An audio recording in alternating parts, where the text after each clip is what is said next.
세상에 이런 일이 저에게 벌어질 거라고는 정말 꿈에도 생각해 본 적이 없었습니다. 제 나이 60이 훌쩍 넘긴 나이에 돌이켜 지난 결혼 생활을 생각해 보니 참 암담하기 그지없더군요. 당시에는 행복하게만 살고 있는 줄 알고 제 인생은 남들보다는 꽃밭이구나 하고 생각했었는데 그게 전부 제 착각이었다는 걸 알게 되었습니다. 드라마, 영화에나 나오는 막장 사연이 제 이야기일 줄 누가 상상이나 했겠습니까? 모든 사실을 알게 된 지금, 지난 시간들을 되짚어 보니 그때 나에게 했던 말들이 전부 이것 때문이었구나 하고 알게 되었다고 할까요? 어디 가서 말하기도 부끄러운 제 치부와 같은 결혼 생활 이야기를 시작해 보도록 하겠습니다. 저는 남편과 결혼하고 얼마 지나지 않아서 딸을 하나 낳았습니다. 제 배로 낳은 자식이라 그런지 새빨갛게 태열이 오른 딸의 얼굴도 예뻐 보이기만 했었더랬죠. 하루 종일을 울고불고 안아달라고 보채는 와중에도 어디 한 군데 잘못될까 싶어서 조심스럽기 그지없었습니다. 우리 남편도 딸이 울어도 예쁘다, 웃어도 예쁘다, 뭘 해도 예쁘다며 고슴도치 부모의 마음을 대변하는 사람처럼 굴었습니다. 그렇게 행복만 가득할 것 같았던 우리 가족의 비극은 시어머니 아들 타령으로부터 시작되었다고 해도 과언이 아닐 정도였죠. 남편네 집안이 워낙 손이 귀한 집안이라 했습니다.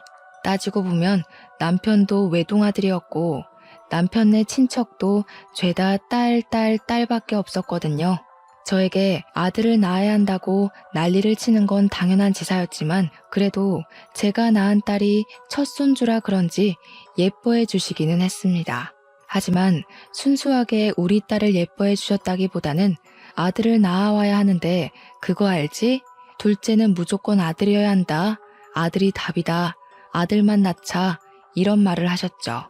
남편도 아들 타령하시는 시모의 갖은 협박과 회유에 지쳐서 아이 하나만 더 낳자고 저를 조르기 시작했습니다. 저도 딸 하나 낳고 아이를 더 이상 낳지 말아야지 하는 생각은 없었기에 남편의 말에 동의하였고 바로 둘째를 가질 준비를 했습니다. 시댁에서도 아이 하나만 더 낳아라. 아들만 낳았다고 내가 애들 다 봐줄게 하면서 호언장담하셨던 터라 부담은 별로 갖지 않았습니다. 그렇게 2년을 가까이 노력을 했음에도 불구하고 둘째가 영 들어설 생각을 하지 않더라고요.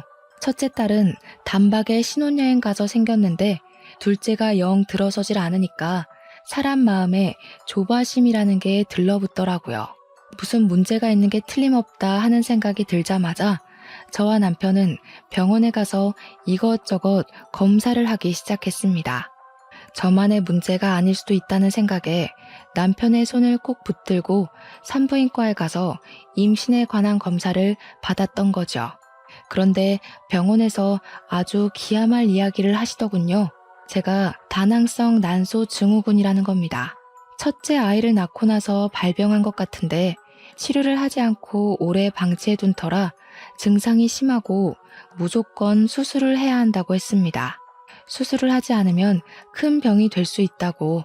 하지만 수술을 한다고 불임이 치료되진 않을 것이라고 했습니다. 저와 남편은 말도 안 되는 소리라고 난리를 쳤죠. 첫째를 낳았는데 어떻게 불임이라는 말을 할 수 있냐고요. 그랬더니 후천적으로도 언제든지 불임은 생길 수 있는 거라며 저를 생각한다면 하루빨리 수술부터 해야 한다고 했어요. 하늘이 무너지는 줄 알았습니다. 아들을 꼭 낳아야만 하는데 불임이라는 소리를 들으니까 정말 머릿속이 새하얗게 변하는 것 같았습니다.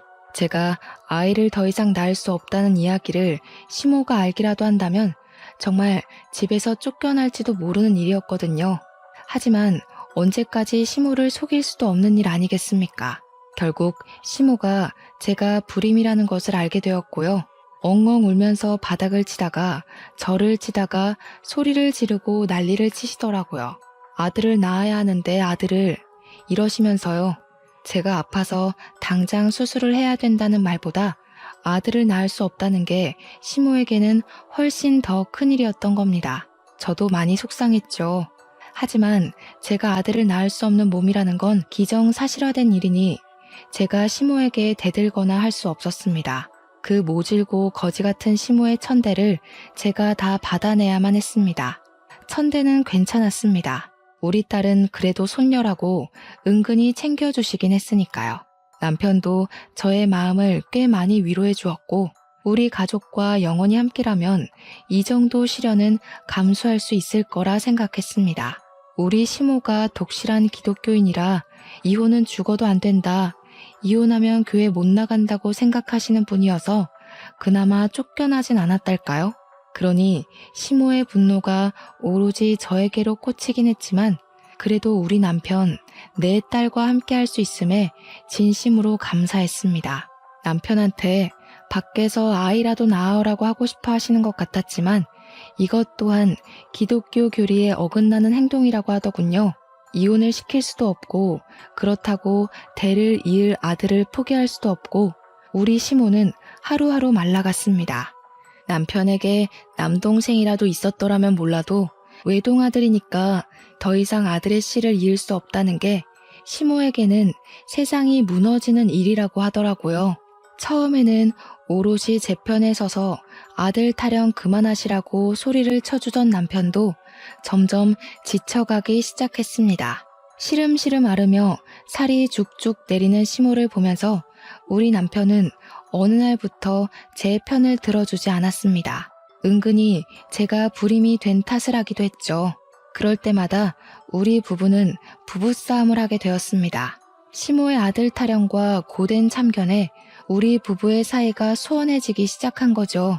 시모는 저와 눈이 마주칠 때마다 아들 타령을 해댔고 저는 더 이상 아이를 가질 수 없는 몸인데도 그 타령을 하는 시모에게 스트레스를 받았고요. 우리 남편에게 매일같이 소리치고 치댔기 때문에 남편은 저로 인해 스트레스를 받기 시작했습니다. 늘 한결같을 줄 알았던 우리 사이가 점점 틀어지기 시작한 순간이었죠. 부부간의 대화도 눈에 띄게 줄다 못해 사라지게 되었고 부부로서 해야 하는 의무 정도만 이행하는 사이가 되었습니다. 저녁밥을 차린다던가 빨래를 한다던가 청소를 한다던가 그런 의무요. 나중에는 남편과 각방까지 쓰게 되었습니다. 표면적으로는 코골이 소리가 시끄러워서였지만 실상은 그게 아니었죠. 시모는 나중에 미친 사람처럼 저에게 기도에 매달리면 아이가 들어설 것이라고 저에게 기도를 강요했습니다. 이미 의학적으로 임신을 할 수 없는 몸이 되었음에도 포기하지 않고 매달리는 시모의 집착스러운 면모에 저도 너무 당황스러웠어요. 이런 이야기를 남편에게 해봐야 남편은 저에게 소리치면서 어떻게 해달라는 거야 따위의 말밖에 하지 않았습니다. 남편은 나중에 저에게 정말 힘들다며 눈물로 읍소를 했고 그 모습을 본 저는 더 이상 남편에게 방어를 요구하지 않았습니다. 남편이 힘들어하니까 저도 정말 무척이나 힘들더라고요. 그러던 와중에 남편이 5천만 원이 들어있던 우리의 적금을 일방적으로 해지한 것을 알게 되었고 저는 그 일로 크게 분노했습니다. 우리 딸아이가 대학을 가거나 혹은 우리가 어떤 큰 병이 생길지 모르는 와중에 그 돈을 깨서 어디다 썼냐고 화를 냈죠. 남편은 시댁에 돈이 필요하다 해서 주었다는 말 이외에 그 어떤 변명도 하지 않았고 저는 속이 터지는 것 같았습니다. 결국 시모에게 전화를 걸어 물어보니 돈이 좀 필요해서 썼다고 내가 내 아들의 돈도 쓸 수 없는 거냐고 저에게 화를 내시더군요. 쓸 때 쓰더라도 저와 한마디 상의 정도는 할 수 있지 않았을까요? 가뜩이나 사이도 안 좋은데 돈으로 문제가 생기니까 더 미치겠더라고요. 너무나도 화가 나서 그 이후로는 남편과 돈 관리도 각자 하기 시작했습니다. 남편을 믿을 수가 없었거든요. 그렇게 2년을 남보다 못한 사이로 지내고 있었는데 어느 날 남편이 저에게 그러더군요. 이제 시모가 어떤 이야기를 하던 원망을 하던 신경 쓰지 말고 우리 두 사람만 생각하면서 살자고요. 허튼 소리를 하거나 아들 타령을 하면 전화 끊어버리자고 전화번호도 바꾸고 우리 두 사람만 생각하면서 살자고 했어요. 몇 년을 남보다 못한 사이로 지냈는데 갑자기 저러니까 무슨 병이라도 걸렸나 싶어서 덜컥 하더라고요. 당신 죽을 병 걸렸냐고 물어보니까 그런 거 아니라고, 그냥 스트레스 받는 게 너무 싫고 그 스트레스 때문에 우리가 왜 멀어져야 하는지도 모르겠대요. 그러면서 저에게 화해의 손길을 먼저 내밀어준 남편을 보면서 저는 너무나도 감동을 받게 되었습니다. 살얼음판 같았던 집구석이 그 한마디, 그 손길 하나로 사르르 녹는 것 같은 착각이 들 정도였습니다. 그때라도 제가 무슨 일인지 꼼꼼하게 파헤쳤어야 했는데 너무나도 바보같이 감언이설에 넘어가고 만 것이죠. 물론 하루아침에 좋아질 수 없는 관계였기에 남편과 저는 무한한 노력을 해야 했습니다. 회사 일을 제외하고 저녁은 무조건 집에서 먹기로 했고, 주말 중 하루는 밖에 나가서 외식을 하고 하루는 같이 요리를 하기로 했습니다. 그냥 사소한 집안 룰을 바꾸고 나니까 부대끼는 시간이 많아져서 그런 건가 몇 년 동안 몰랐던 남편의 이야기도 알게 되고 사이가 좋아지더라고요. 맨날 양말을 뒤집어서 놓던 우리 남편에게 세탁기 사용 방법을 제대로 알려주고 세탁기는 앞으로 남편 담당이라고 못을 박았더니 무슨 일이 일어났는지 아세요? 남편이 양말을 곱게 벗어서 세탁실에 두더라고요. 자기가 해보니까 뒤집어서 세탁기에 넣는 게 잘못된 일이라는 걸 알게 된 거죠. 그렇게 시간을 보내다 보니 서로에게 생긴 새로운 습관이라든지 회사 일이라든지 친구 사이의 일 같은 것도 속속들이 알게 되었습니다. 몇 년을 함께 살면서 다 아는 것 같았던 상대에게 새로운 모습이 발견되니까 신기하면서 신혼 같은 느낌이 들더라고요. 우리 딸도 처음에는 아빠를 어려워하곤 했었는데 지금은 남편과 둘도 없는 친구 사이가 되었습니다. 늘 집에 돌아오면 방에 틀어박혀서 나오지 않던 남편이 딸아이와 인형 놀이를 하고 같이 공주 옷을 사러 가기도 하고 하니까 우리 딸도 정서적으로 많이 성장할 수 있는 계기가 되었던 것이죠. 항상 눈치만 보던 딸이 해맑게 웃으면서 양쪽 손으로 저와 남편의 손을 잡아주기도 하고 참 많이 밝아졌습니다. 우리 딸이 우리도 모르게 우리의 눈치를 보면서 자랐다는 걸 알게 되고 남편과 저는 서로 붙잡고 참 많이 울었습니다. 그러던 어느 날 급하게 시모의 호출을 받고 시댁으로 향하게 되었습니다. 저와 남편 그리고 딸까지 함께 불렀기에 달려갔어요. 남편과 저는 이렇게 단호하게 호출 연락을 받은 적이 없기에 많은 걱정을 하면서 시댁에 도착했습니다. 그런데 시모가 웬 3, 4살 정도 된 아이를 안고 한숨을 푹푹 내쉬면서 문을 열어주시는 게 아니겠습니까? 남편과 저는 당황해서 이 아이가 누구냐고 물어봤습니다. 저는 시모한테 어머님 아이 낳으셨어요? 하는 말도 안 되는 소리를 했죠. 그랬더니 시모가 어휴 어쩌냐 진짜 하면서 계속 한숨만 내쉬고 계신 거예요. 무슨 일이냐고 보채서 물어보자 시부 친척네 아이인데 그 친척 일가족 전부가 건물 붕괴 사고를 당해서 아이만 덜렁 남았다는 겁니다. 그때쯤 건물 붕괴 사고가 큰 건이 하나 있었거든요. 애만 덜렁 살아남은 것도 좀 이해가 안 가긴 했지만 시모의 안색이 너무 좋지 않아서 자세하게 물어볼 수도 없었죠. 아무튼 시모 말이 자기는 늙어서 더 이상 이런 아이를 키울 자신도 없고 핏줄은 핏줄이니까 맡아주기는 해야 할 것 같으니 우리 보고 입양해서 키우라는 겁니다. 저는 정말 마른 하늘에 날벼락을 몇 번이나 맞는 건지 남의 애를 입양해서 데려다가 키우라는 말에 졸도하는 줄 알았습니다. 우리 남편은 놀랐는지 아무 말도 못하고 입만 떡하니 벌리고 있더라고요. 그러면서 죽어요? 얘네 가족이 죽었다고요? 이 말만 하는데 시부 친척이라고 했지만 남편이랑도 아는 사이 같았습니다. 저는 멘탈이 완전히 바스라져서 우리 보고 키우라고요? 하면서도 더 이상 다른 말이 나오지가 않더라고요. 몇 살이냐고 물어보니 시모가 조심스럽게 3살이라고 이야기를 하는데 막막한 겁니다. 제가 보육원에 보내야 하는 거 아니냐고 물어보니까 시모랑 시부가 어떻게 핏줄을 보육원에 보낼 수 있냐고 강경하게 이야기를 하더라고요. 시부 친척이면 핏줄이라고 해도 좀 연한 핏줄 아닌가 싶었지만 떡하니 아들이니까 손이 귀한 집에서는 잘 됐구나 싶었을 수도 있죠 뭐. 남편과 저한테는 딸밖에 없었고 피가 섞인 아들이라고 하니 시부모 입장에서는 이게 웬 떡이냐 싶었던 거죠. 저는 솔직히 더 나쁜 년 되기 싫어서 입을 꾹 다물고 남편만 하염없이 쳐다보았어요. 남편 입에서 거절의 말이 나와주기를 기다리고 있었는데 우리 남편도 결정을 내리지 못하고 고민만 하고 있더라고요. 저는 진짜 한숨이 절로 나왔고 우리 딸은 그 와중에도 와, 아기가 너무 귀엽다 하고 있었습니다. 보니까 우리 딸이 친화력 좋게 3살 배기 아이와 함께 놀아주고 있더라고요. 남편이 그 모습을 빤히 보는데 상상하고 싶지 않은 말이 튀어나올 것 같더라고요.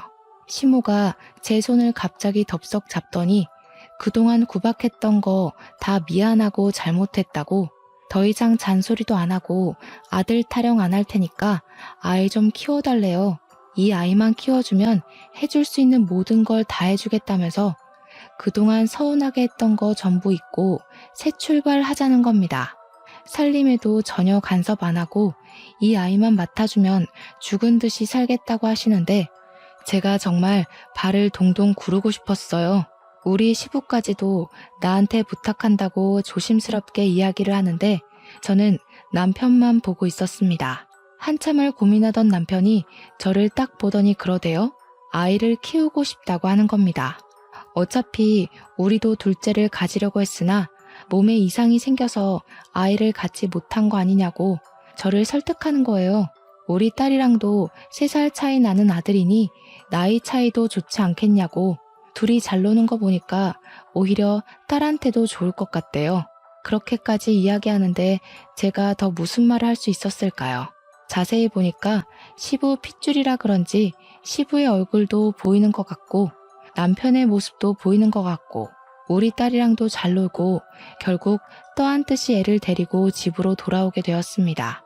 남편은 별 고민 없이 아이가 집으로 오자마자 육아용품들을 사러 가자고 했고 당장 필요한 아이의 용품을 사오게 되었습니다. 갈아입을 내복조차 없었으니 하나하나 새로 준비를 해야 했어요. 아이를 위해 쓰라며 시부가 200만 원을 보내주기도 했습니다. 그날부터는 입양 절차를 알아보기 시작했고 남편은 진짜 우리 아들처럼 잘 키워보자고 딸 하나 아들 하나 이상적인 가족 아니냐고 끝까지 저를 설득했습니다. 이미 입양 절차까지 끝냈으니 저도 결심을 했죠. 우리 딸처럼 우리 아들로 키우겠다고요. 그런데 좀 어이가 없는 상황들이 발생하기 시작했어요. 우리 딸이야말로 내 배로 낳은 우리 핏줄이고 아들은 뭐 솔직히 말하면 제 피가 섞인 건 아니니까 남의 핏줄이나 다름없잖아요. 그런데 시모랑 시부는 물론이고 우리 남편까지도 아들이라고 오로지 아들이라는 이유만으로 너무 편애하듯이 챙기는 겁니다. 우리 딸이 인형놀이를 하자고 다가와도 아들이랑 자동차를 가지고 놀고 있으니 제가 고운 시선으로 아들을 볼 수가 없더라고요. 저도 참 못난 사람이죠. 이게 바로 새엄마의 고충인가 싶으면서도 그래도 우리 딸을 더 예뻐해줬으면 싶더라고요. 제가 점점 딸에게만 신경을 쓰게 되고 마음이 기울게 되니까 아들은 점점 더 남같이 느껴지고 저도 모르게 아들의 실수를 눈감아주지 않고 싸늘하게 대하게 되고 예뻐 보이지도 않더라고요. 이게 바로 차별이라는 거잖아요. 아무것도 모르는 3살짜리 애한테 대놓고. 그래서 제가 마음을 고쳐먹기로 결심했어요. 애들이 크는 동안 정말 차별하지 않으려고 무던한 노력을 해야 했어요. 특히 의사소통이 가능해진 시점부터 더욱 신경 써야 했습니다. 딸이랑 아들의 식성이 전혀 달라서 서로 좋아하는 반찬을 고루고루 해주는 것도 무척이나 중요했고요. 사달라는 장난감도 놀이 취향이 달라서 엇갈려도 2개를 꼭 손에 각각 들려주려고 노력했습니다. 일부러 새엄마라서 그렇지 뭐 라는 소리를 듣지 않으려고 제가 아들에게 얼마나 신경을 썼는지 몰라요. 워낙 어릴 때 입양을 해서 그런지 아들도 저에게 엄마 엄마 하면서 잘 따라다니고 저에게 애정도 주고 했고요. 그렇게 우리 아이들이 초등학생이 되고 중학생이 되고 하는 동안 우리 가족에게는 많은 일이 있었습니다. 첫째로 시부가 돌아가신 일이었습니다. 평소에도 지병이 있으셨는데 그 지병이 악화되어서 새벽에 갑작스럽게 눈을 감으신 거였어요. 장례식장에서 남편이 받은 충격이 어마어마했는지 거기다가 임종도 제대로 지키지 못했으니 더욱 마음이 아팠겠죠. 남의 가족들은 전부 시부가 그렇게 허망하게 가실 줄 몰랐던 터라 우왕좌왕했습니다. 우리 시모 또한 현실이 믿기지 않는다는 듯 그렇게 영정사진을 붙잡고 오열을 하셨어요. 우리 아들, 우리 손자놈 크는 거 보고 갔어야지 뭐 그리 급하다고 일이 빨리 갔냐고 하시는데 그 와중에 우리 딸 이야기는 없어서 서운했습니다. 두 번째로는 몇 년 뒤에 시모가 노화로 인하여 돌아가시게 된 일이었습니다. 눈을 감기 직전까지 인공호흡기를 달고 계셨는데 하염없이 저를 찾으셨다고 했어요. 저는 회사에서 일을 하다가 반차를 급하게 내고 병원으로 달려왔는데 시모가 정말 눈물을 뚝뚝 흘리시면서 쇳소리로 이야기를 하시는 겁니다. 싫었을 텐데 아이를 맡아 키워준 게 너무나도 고맙다면서 자기가 지은 죄가 많다고 다 용서해달라고 하셨어요. 그간 아들 타령하시면서 아들을 입양하기 전까지 저를 엄청나게 괴롭히시긴 하셨으니까요. 가는 길에 다 용서해주면 고맙겠다고 하시는데 그렇게 짜증나고 싫었던 시모가 죽기 전에 용서를 구하고 가니까 마음이라는 게 또 참 그렇더라고요. 가시는 길 내가 편안하게 가실 수 있게 용서를 해드려야겠다 싶었죠. 우리 시모가 끝까지 용서를 빌게 된 일에는 다른 이유도 있었어요. 죽기 직전까지 우리 딸은 쳐다도 보지 않고 아들만 챙겼기 때문이에요. 우리 딸에게는 용돈 10,000원도 쥐어줘 본 적이 없으면서 아들한테는 아들이고 또 부모이러 불쌍한 애라면서 그렇게 잘해줬거든요. 가지고 싶은 거 먹고 싶은 거 있다고 하면 아들에게 다 사다 바치고 오죽하면 우리 딸이 저한테 넌지시 물어보기도 했어요. 엄마, 동생 말고 사실은 내가 주워온 애 아니야? 이렇게요. 그때마다 너무나도 속상했지만 딸아이에게 알아들을 수 있게 설명하는 게 더 힘들었습니다. 어떻게 말해도 우리 딸이나 아들에게 상처가 될 수 있는 말이 될 게 뻔했기 때문이었죠. 그런데 본격적인 차별이 시작된 게 시부모 두 분 모두 돌아가신 다음이라고 하면 믿어지시겠습니까? 우리 딸이 고등학생이 되고 첫 중간고사 성적표를 받아왔는데 성적이 나쁘지 않더라고요. 중간쯤에 위치하긴 했지만 학교 수업 외에 사교육을 받아본 적이 없던 터라 사교육의 힘을 빌리면 상위권도 가능할 것 같았어요. 그래서 저는 학원을 열심히 보내주기 시작했습니다. 누구나 똑똑하고 공부 잘하는 자식 갖길 원하잖아요. 학원만 잘 다녀도 서울에 있는 4년제 학교는 붙을 수 있을 것 같아서 열심히 공부를 시켰는데 아들이 갑자기 미술 공부를 하고 싶다고 하더군요. 그런데 미술이라는 게, 아니 예체능이라는 게 재료값이며 레슨비며 엄청나게 깨지잖아요. 그때 이미 저는 퇴직을 한 상태였고 남편 외벌이로 살고 있었는데 미술 재료값에다가 딸 학원비까지 생각을 하니까 막막하더라고요. 그래서 아들에게 미술이 왜 하고 싶은지 꼭 해야 하는 건지 물어봤습니다. 제가 그동안 보아온 실력으로 봐서는 미술에 큰 재능이 있어 보이지 않았거든요.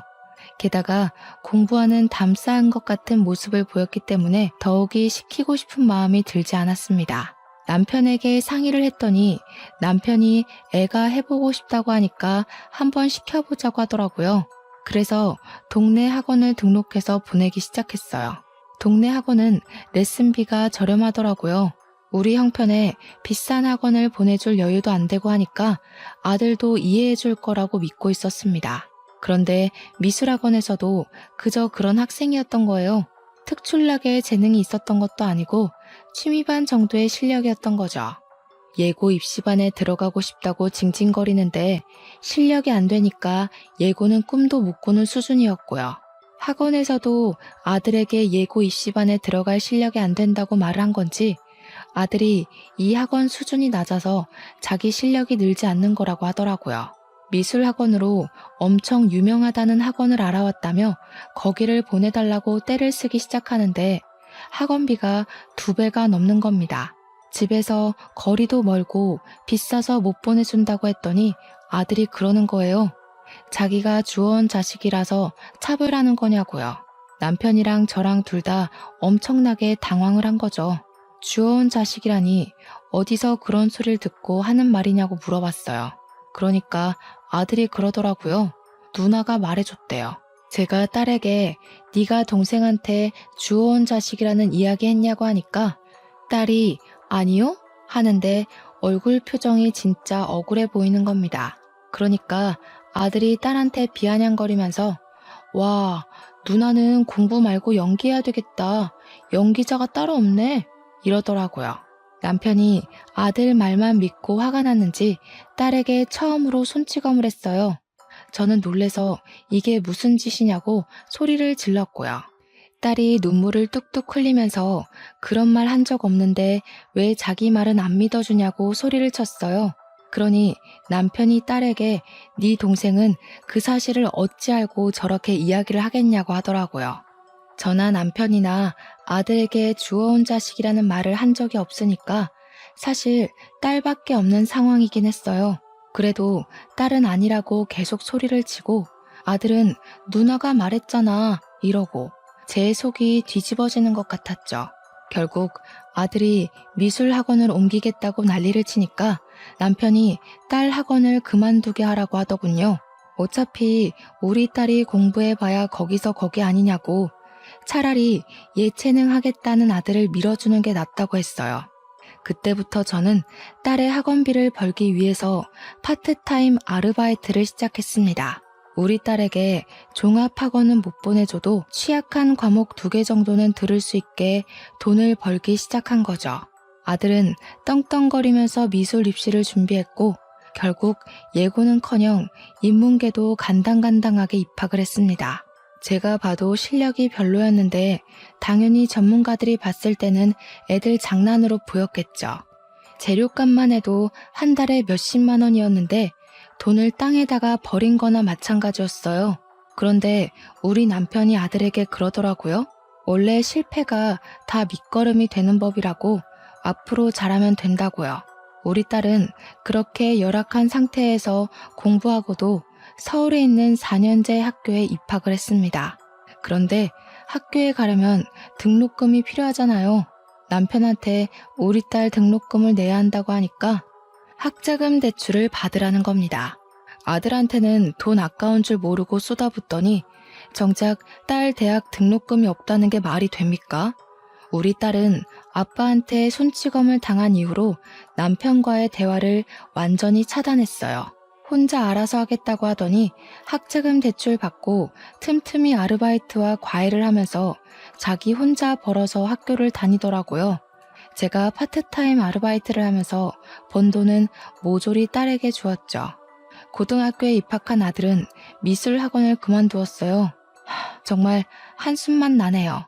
그렇게 쉽게 그만둘 거면 왜 시작을 했냐고 하니까 자기 길이 아닌 것 같다면서 저한테 말리지 그랬어요? 이러더라고요.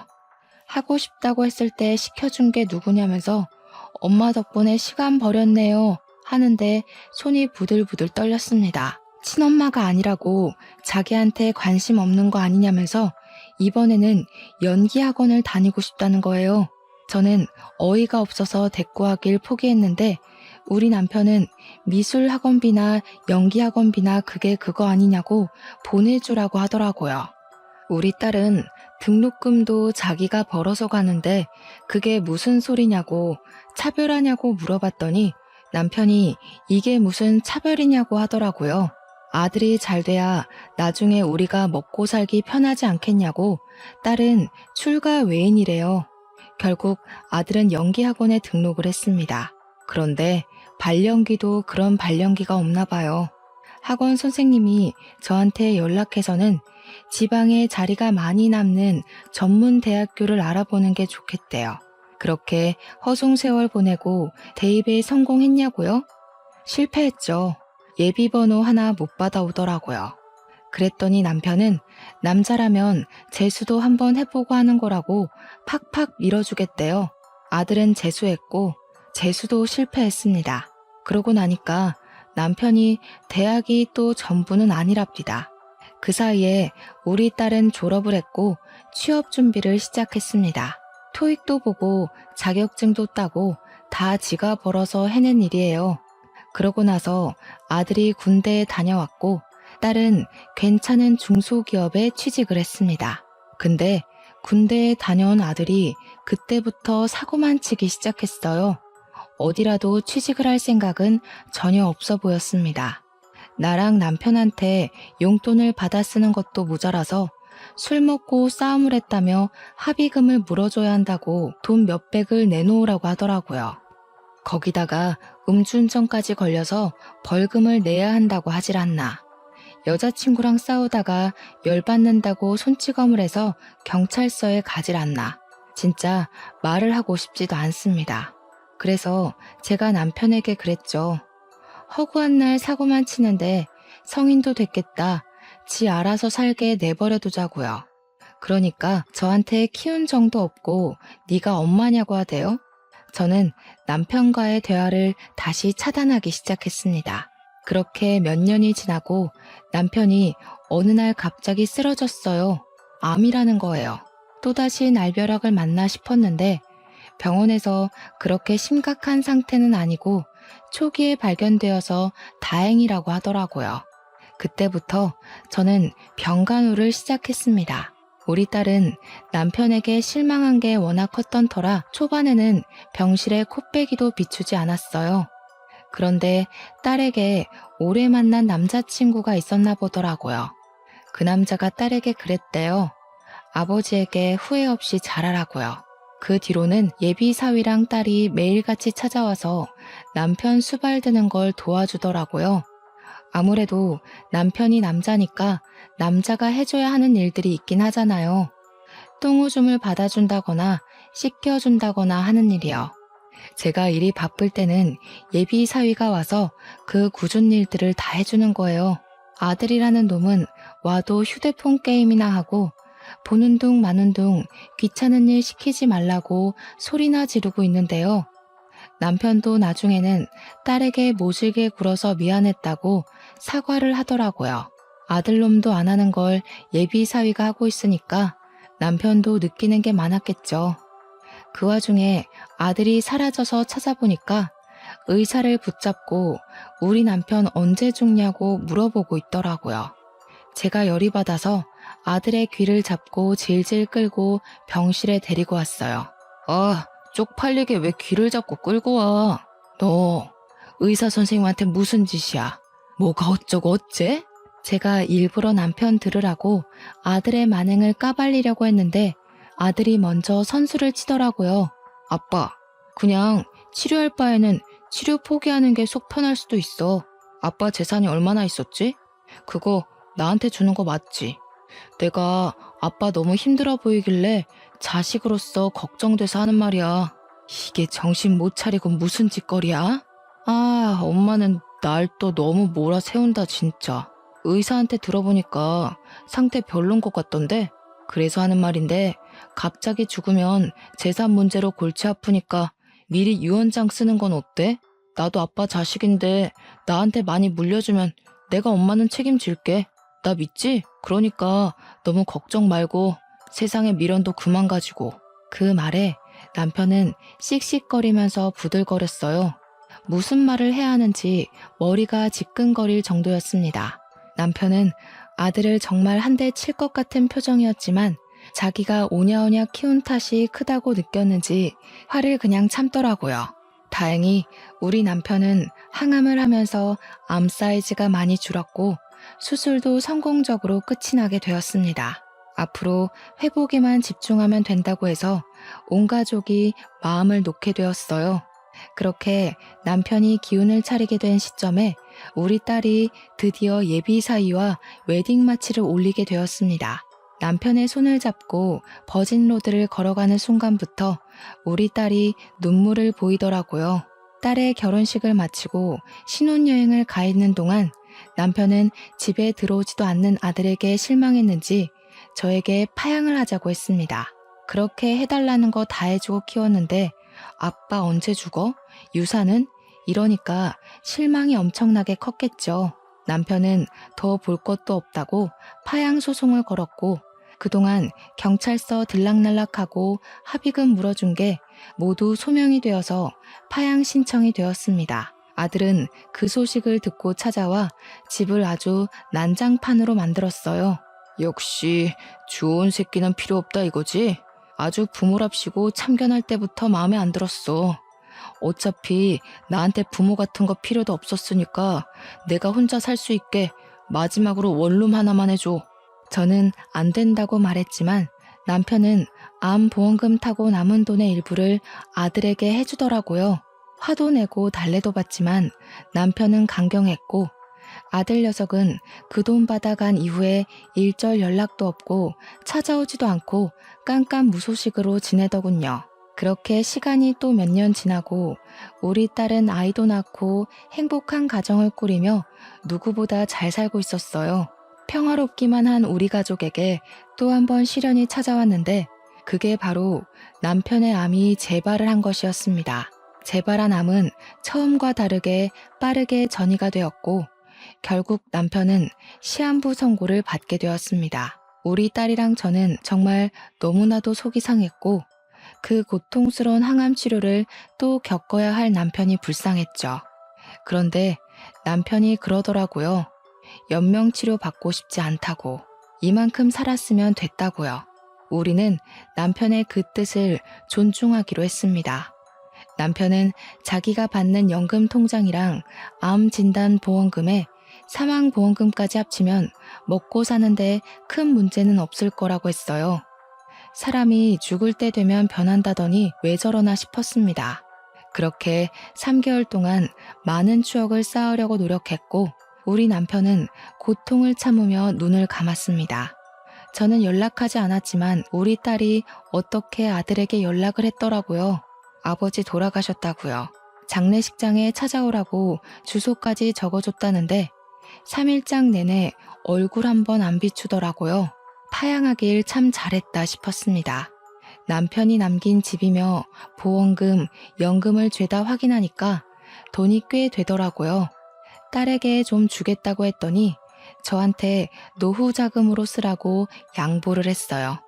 사위가 변호사라 자기네 돈 궁하지 않다고 하면서요. 저는 집을 팔아치우려고 했는데 그 집이 남편과 평생을 함께한 집이라 그런지 처분하기가 쉽지 않더라고요. 그 집에서 혼자 적적하게 남편을 추억하면서 지내고 있었습니다. 한 1년쯤 지났을까요? 제가 혼자 적적하게 지내는 걸 알고 있는 딸이랑 사위가 집에 자주 놀러와서 저녁을 먹곤 했었어요. 그날도 어김없이 손주들이랑 딸이랑 사위가 놀러와서 같이 저녁을 해먹고 있었는데 누가 집으로 찾아왔더라고요. 누구세요? 하고 문을 열었는데 아들놈이 떡하니 있는 겁니다. 진짜 아빠 죽었어? 누가 네 아빠야? 이 배은망덕한 놈. 은혜도 모르는 놈아. 진즉 파양을 했어야 했는데. 그러니 아들이 코웃음을 치면서 저한테 그러더라고요. 지금 장례식장에 안 왔다고 이러는 거야? 사정이 있었어. 누나도 있었네. 나도 배고프니까 밥 좀 줘. 교도소 밥이 영 맛대가리가 없어서 살 빠진 것 같아. 교도소에 다녀왔다고? 몰랐어? 관심 너무 없는 거 아니야?